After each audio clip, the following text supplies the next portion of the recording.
Hey guys, it's CryptJ1958 here, coming at you with another deck profile. We're going to be looking at my Endymion deck today. Before we jump into it, I just want to, thank you guys. Ever since the Destiny Hero deck profile went live, it's trending to be one of my top viewed videos, and I've actually gotten some more subscribers since that went up. So I want to thank you guys so much for your support.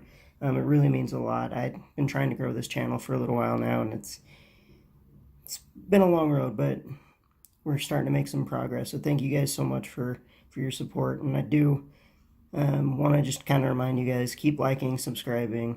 Let's share these videos. I want to get this channel to grow as big as we can. Let's jump into the deck profile here. So we're going to start out with our monster lineup. We're going to be running 3 of the boss monster, the Endymion, Mighty Master of Magic. He basically negates spell or trap cards. When he is in your pendulum zone, he doesn't get any spell counters, but once there's 6 on the field, you can remove 6, special summon him, and destroy cards on the field equal to the number of cards you currently control that can have spell counters on them. And then while he's in your monster zone, if a spell or trap card is activated, you can bounce a card that has spell counters on it back to the hand, negate and destroy the card, and then he gains spell counters equal to that number, or to the card that bounced. So if you have a scale that has 4 counters on it, bounce the scale, he gains those 4 counters. Effectively, I mean, it is a once per turn effect, but if you have more than one, then you basically just keep bouncing cards back until you've used however many you have, and you can just keep shutting down your opponent that way. We're also running 1 of the Reflection of Endymion. She can only be special summoned once per turn, so not as useful. She does have that nice low 2 scale, which helps with your scales, and that 2700 defense. She can remove 3 counters when she's in your pendulum zone, special summon her and a card from your hand that can have spell counters. And then when she's special summoned, she bounces 1 card you control and 1 card your opponent controls back to the hand, and then gains counters from there as well. So they both do pretty good, and they're both level 7, which comes into play here when we get into the extra deck. Let's jump into the support, running 3 of the Servant and 3 of the Magister of the Endymion. They both have very similar effects. One's a 2 scale, one's an 8 scale. While they're in the pendulum zone, you can remove 3 counters from them, and they both special summon themselves. Servant special summons a monster from the deck as well that has 1,000 or more attack, but it has to be able to have spell counters on it, which in a lot of pure Endymion decks, that's not an issue, because pretty much everything you're running can have spell counters. And then Magister, he has the same remove 3 special effect, but he special summons from face up from the extra deck. So if one of your masters gets popped, you can special summon him as well, and then they both place spell counters on themselves and the card that they special summon.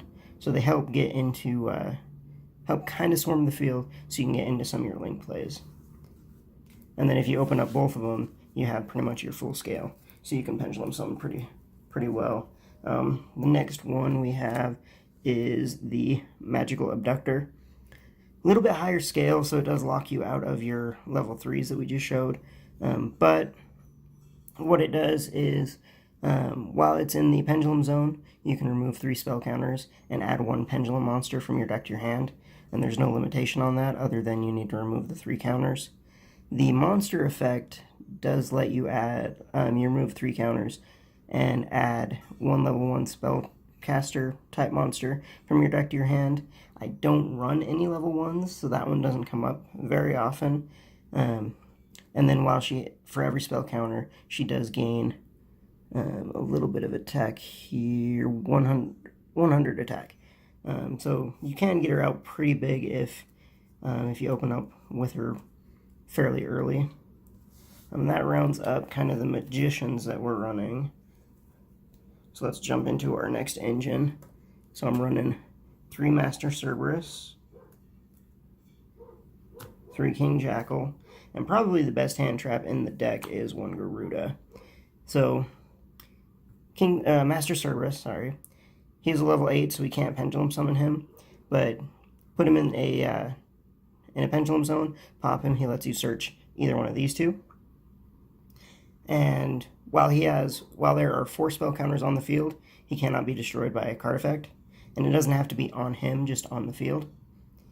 And once per turn, not a hard once per turn, but he can remove 4 counters from the field, banish a monster, and then gain attack equal to that monster's attack. So if you have all 3 of them out and enough spell counters, you can banish 3 monsters your opponent controls. They each gain attack, and then you can just attack over them. King Jackal, if he is in your pendulum zone, he pops himself to special summon another mythical beast from face up on the extra deck. That's usually how we get Master Cerberus out. And then while he's on the field, every time a spell card is played. With Master Cerberus, every time a spell card is played, whether you or your opponent, he gains 2 spell counters. Jackal King gains 2 counters as well, and he can remove 2 counters as a quick effect to negate a monster effect. And then Garuda is basically an MST. It pops itself in the scale to pop a back row. And if he's in your hand, when a monster or monsters are summoned, normal summoned or special summoned, you can remove 3 counters, special summon him, and bounce all of those cards back to your hand. So if you're going against a mirror match or another pendulum deck, and they pendulum summon for 5, remove 3 counters, special summon him, bounce all 5 of them back to the hand, and it kind of stops your opponent. Or with decks that are really reliant on, certain special summons, something like Orchist, they go for their mermaid play, and then they go into their Galatea, drop him, bounce the Galatea back to the extra deck, and it basically stops most variants of the Orchist player, or of the Orchist deck. So you can do that as well. Probably the best hand trap in the deck, in my opinion. And then the last couple monsters here are good because of their effect and what they are. So I'm just running 3 Ash Blossom. Want to stop the draws, and then the fact that it's a tuner is very important. We'll get into that more in the extra deck, but I've used this a couple times. I pulled out normal summon Ash, synchro into one of our synchro monsters, and I've actually been able to close out games from that. So most people don't use Ash for their tuner ability, but it's kind of fun to do that. And that rounds up our monster lineup. Alright, let's get into our spells here.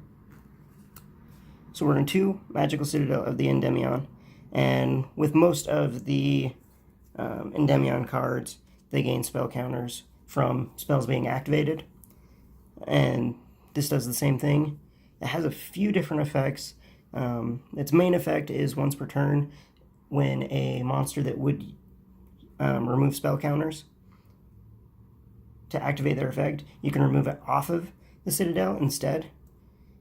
And so if it has 10 counters, which really isn't that difficult to do if you open up with it, and you want to activate a bunch of different effects and you don't quite have enough counters on the field, you can still remove all counters from it or all of the counters you need for it, but that does have to have the exact number of counters. So if it has 3 counters on it and you want to activate Master Cerberus, you're not going to be able to activate the Citadel's effect. You're going to have to remove counters, kind of in the normal way there.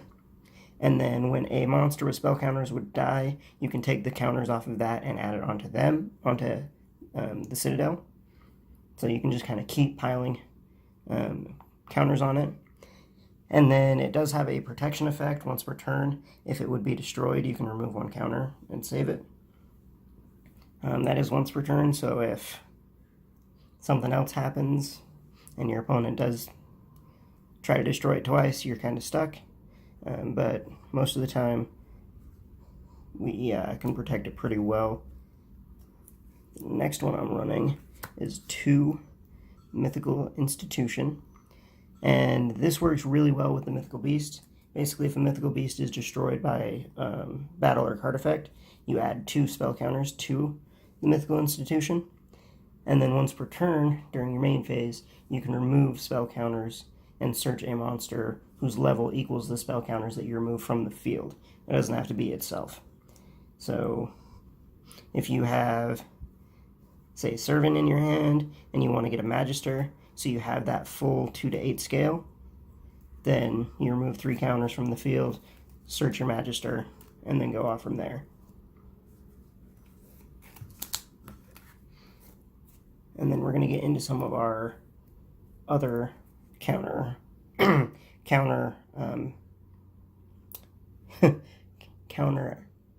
producing cards. There we go. Running 3 of the Spell Power Mastery. This is another search card. Basically, you can get any endymion card from your deck, and then it adds a spell counter to a card you can target that can have spell counters on it. And if you have more than one, so if you have one in the graveyard and then you activate one, you can actually add spell counters for each one you control or in the graveyard. So you can add spell counters pretty easily.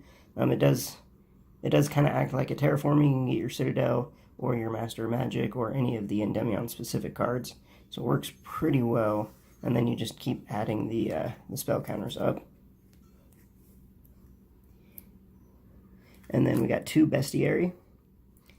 And basically you mill the top 2 cards, add 2 spell counters onto a card. And it has another effect that I haven't really messed around with. Basically, if it's destroyed by your opponent's card effect, you can special 1 monster from your deck that can place spell counters on it. And then you can place 2 spell counters on it once you special summon it.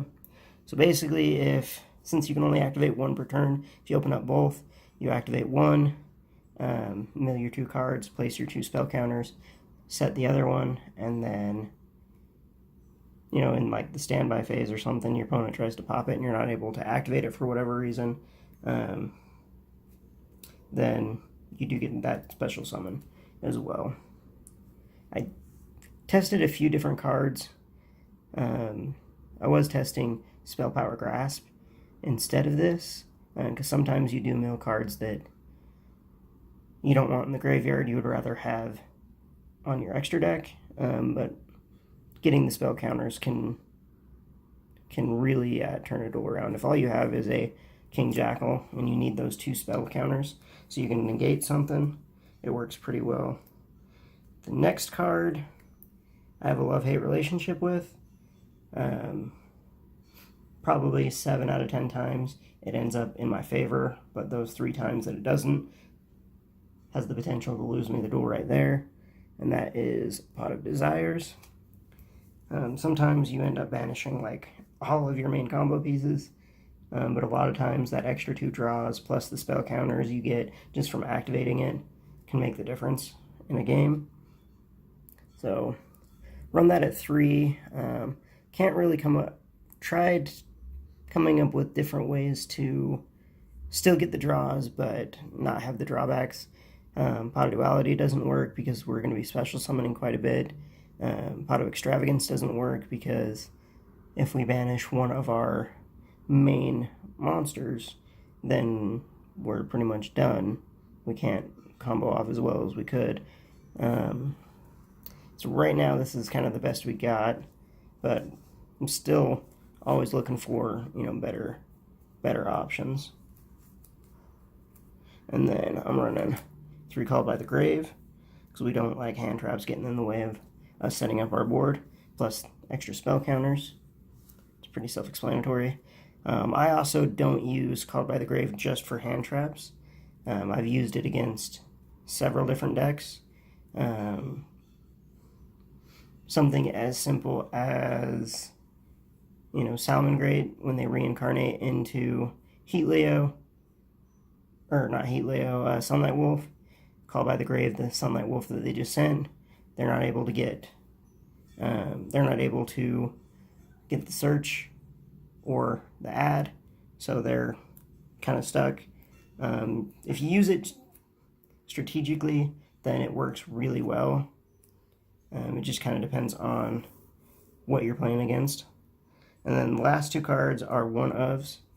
Running one terraforming, just another way to see the citadel. It's not as important to have the citadel on the field, but it does help quite a bit. And like I said, the spell power mastery can search it as well, so it's almost like we're running 4 terraforming, so we don't really need to max out on it.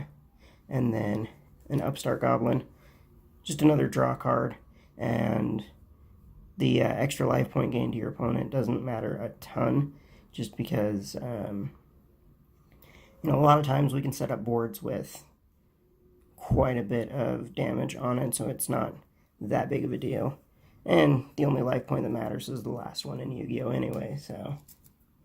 Another card that I have been toying around with, and I'm probably going to put it onto the side just because it does help more in a mirror match, is the Breaker, the Dark Magician Warrior, or the Dark Magical Warrior, just because he does place 2 counters on him. If he's normal summon, 3 if you pendulum summon, he gains 400 attack for each spell counter, and then you can remove one spell counter from this card to target a spell and trap card.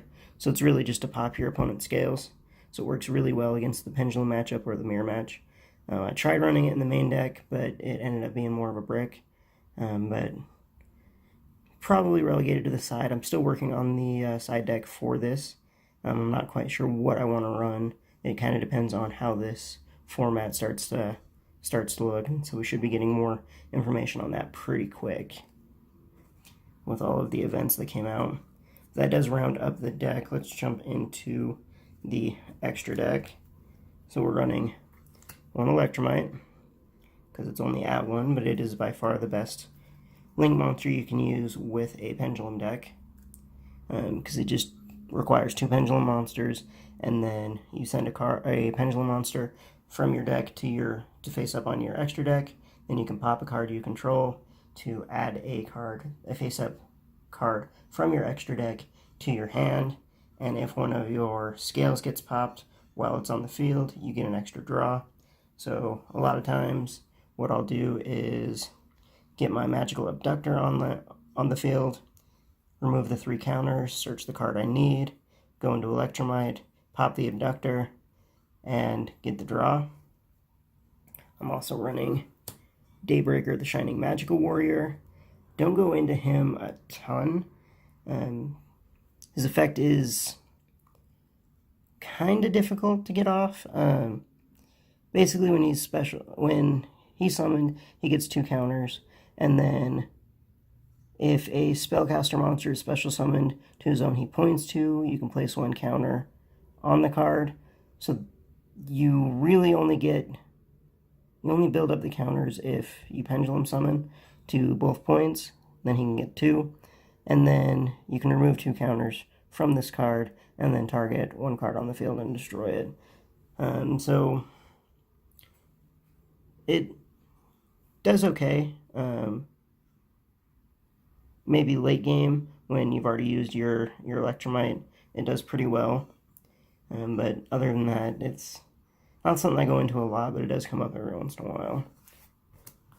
And then let's jump into our Nightmare package. Phoenix, Cerberus, and Unicorn. You can go into them pretty easily. It's pendulum deck, so it's not that hard to get that many monsters on field. And then, of course, pop spell, pop monster, bounce, or not bounce, but spin back. And then, they all have different things, like protection from battle or card effects. Works pretty well. I'm also running B-Cop from the Underworld.